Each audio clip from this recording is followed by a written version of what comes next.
पाकिस्तान की सबसे ज़्यादा फॉलो की जाने वाली खूबसूरत अदाकारा माहिरा खान दोबारा दुल्हन बन गई हैं।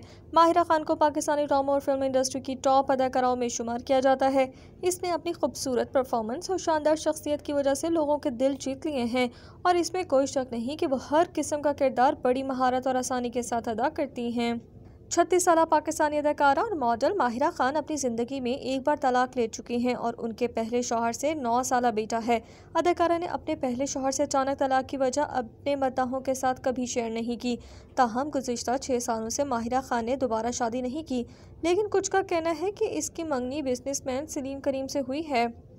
माहिरा खान के इस वक्त इंस्टाग्राम पर लाखों फॉलोअर्स हैं और इस वक्त वो पाकिस्तान में दूसरी सबसे ज़्यादा फॉलो की जाने वाली अदाकारा हैं।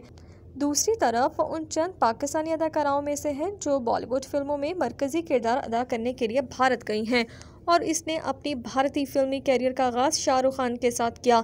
हम देखेंगे कि पाकिस्तानी अदाकारा और मॉडल माहिरा खान एक मशहूर डिज़ाइनर के लिए दोबारा दुल्हन बनी। वायरल तस्वीरों में देखा जा सकता है कि अदाकारा दुल्हन बन चुकी हैं और शहजादी की तरह दिखाई देती हैं। और एक चीज़ जो वो नोट करने जा रही हैं वो ये है कि इसने एक मासूम दुल्हन की तरह हेड स्कार्फ पहन रखा है।